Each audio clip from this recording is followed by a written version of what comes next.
Summer is coming to an end again, and this winter we would like to have proper heating working on the boat. For that we need a boiler and running water, so there's loads of plumbing to be done. My name is Gijs and this is my dad. And this is Schoener Tijgerhaai. 2.5 years ago we started a major rebuild to get her ready for new adventures. And we're sharing the process with you. Subscribe to stay tuned.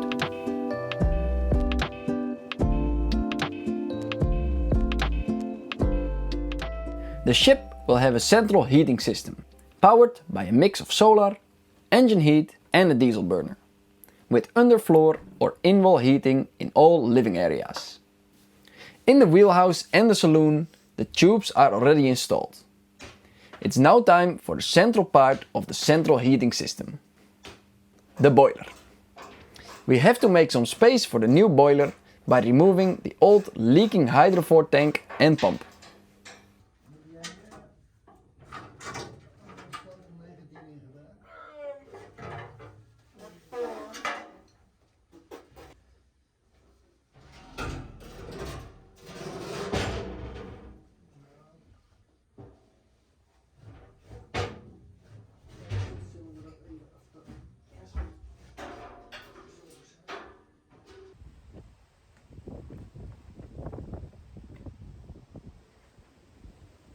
The new boiler is the smallest horizontal one I could find, but it still doesn't fit through the door.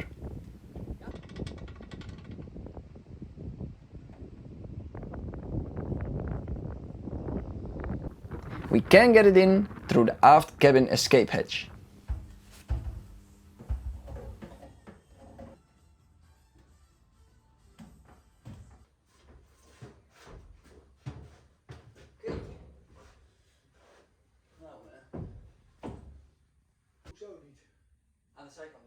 Next problem, the entrance to the engine room is also too narrow.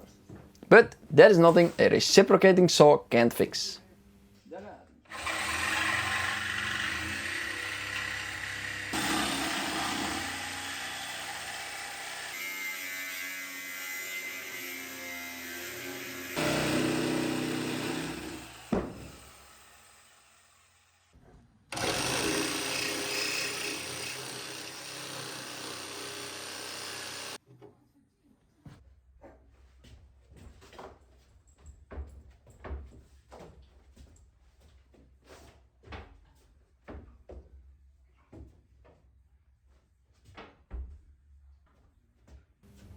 And once it's inside, the welder does the rest.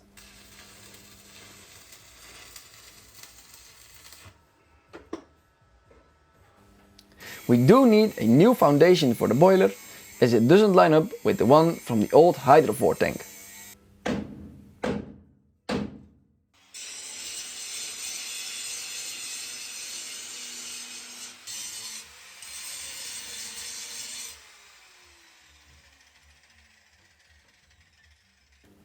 The boiler itself will be filled with hot potable water, and it has 2 coils.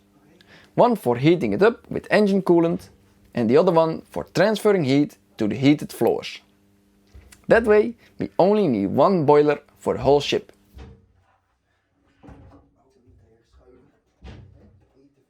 We're gonna be using a smaller hydrophore, with the pump installed on top of the pressure tank to save some space.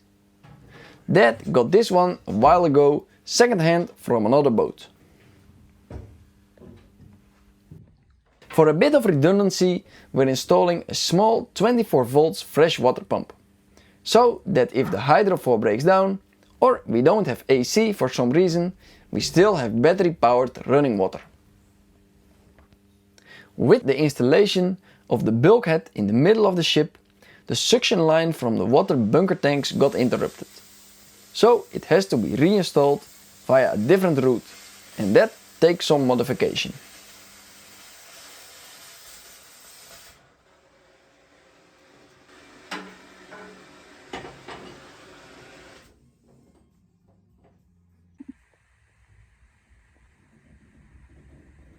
We kind of had all the freshwater suction lines figured out, just to remember that we forgot to take filters into account. We need one filter housing before the pumps for a 20 micron fine filter and one after for an active carbon filter, because we will use a tiny amount of chloride in the water tanks and an active carbon filter can filter that out once it's past the pump. It looks a bit cramped, but the filters are easy to reach and to replace. Both the hydrophore and the 24 volts pump can vibrate a bit. To limit the noise traveling through the ship via the pipes, we are using a piece of hose directly before and after the pumps. That also helps limit the amount of 90-degree bends in the line, since the filters make that not everything lines up nicely anymore. The fresh water lines running forward are going across the ceiling in the engine room.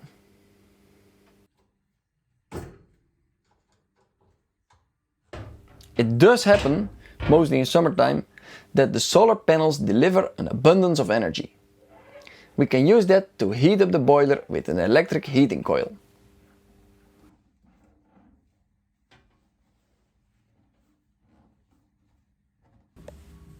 Now we can prime the suction line.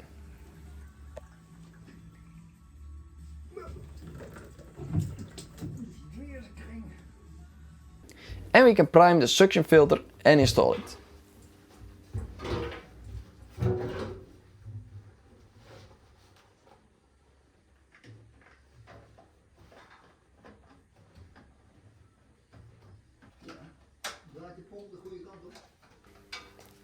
We will begin with the 24 volts pump, because it's self-priming, meaning it will also suck up water if there's air in the pump. And it has a bit less pressure and flow, in case we get leaks somewhere.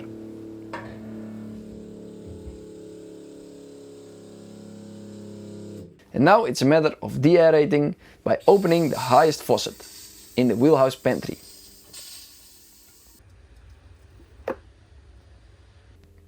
In the galley we have also installed some taps, but I'm saving that for the next video because the entire galley is almost finished, so it's nice to see that in the process. To distribute the heat over the ship, we won't be using a standard underfloor heating distributor, but a custom-made stretched out one, with a warm line from the pump and a cold one coming back, and branches to each separate area.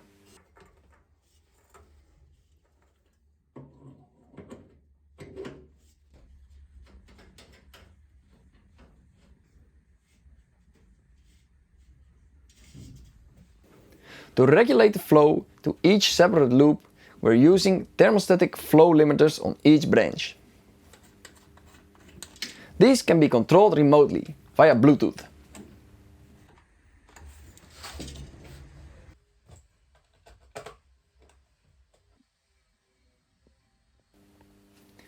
For the main heating lines running forward, we also need to penetrate the new bulkhead.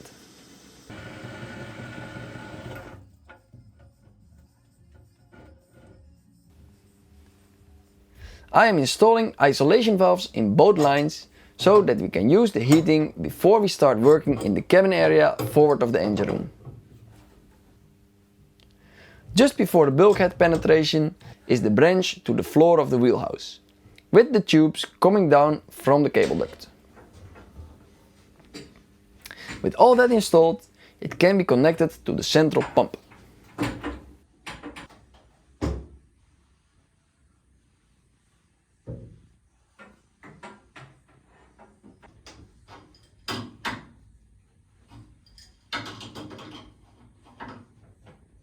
And now we can also fill up the heating system, deaerate it and check for leaks. Of which there were a few, but those were quickly resolved.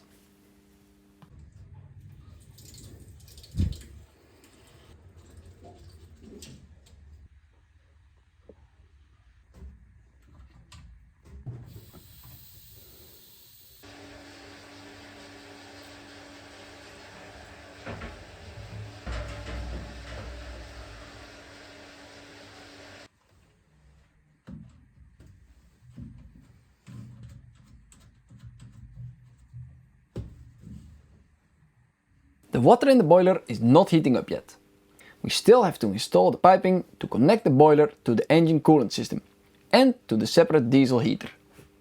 But first we're going to finish the galley. And before we can dive into that, we still have some steelwork needs to be finished. The skylight has been leaking, and that's mostly because the hatches have become so rusty that the rubber did not seal anymore. And the same goes for the coaming. I have talked about this before with regard to the portholes. The rubber of the hatch can get a bit sticky and pull off the paint of the hatch coaming, which causes rust, which causes leaks. There is two ways to get around this. The first one is to grease your rubbers with Vaseline on a weekly or monthly basis. But if you're lazy like we are, you install stainless steel edges on the coaming which don't need paint and won't rust, even without Vaseline. So we're bending some stainless rods that we have laying around in the shape of the edge of the coaming to be welded on.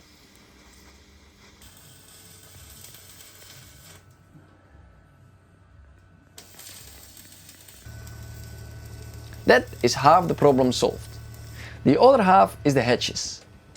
With the power of foresight, Dad already had some new aluminum hatches made 30 years ago, but never got around to installing them.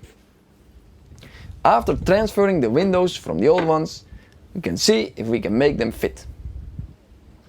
The old rubbers have turned completely useless, so we got some nice thick new moss rubber.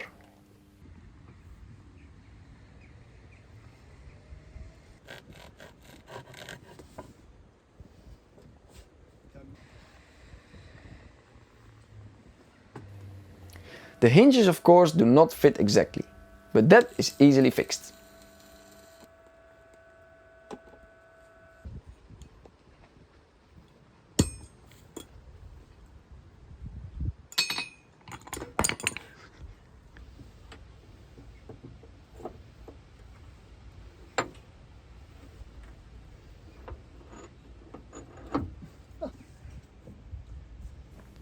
The same goes for the dogs.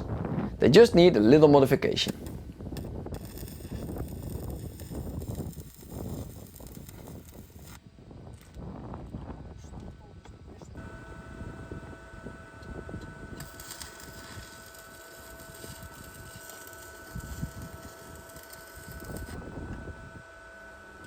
Now everything just needs a good coat of paint and we're all set.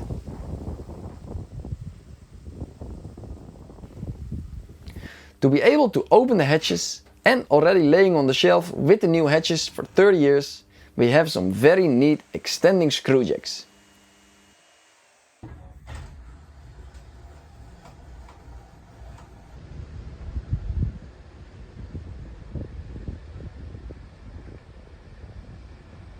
While working on the poop deck, we got sidetracked by the mainsail sheet winch. It is the last thing on the poop that still needs a bit of attention, so we might get that out of the way while the sun is out. Just a bit of paint everywhere will do the trick, after which it can be reassembled.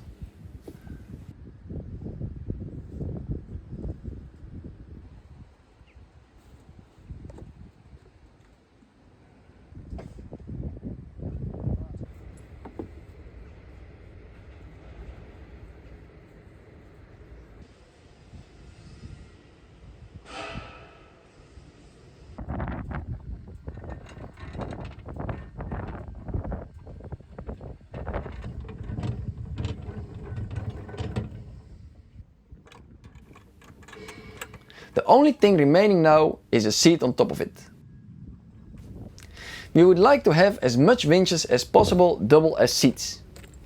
Since this one is right next to the table, it would be a bit silly not to be able to sit on it. For that, we are reusing an old piece of thick marine plywood.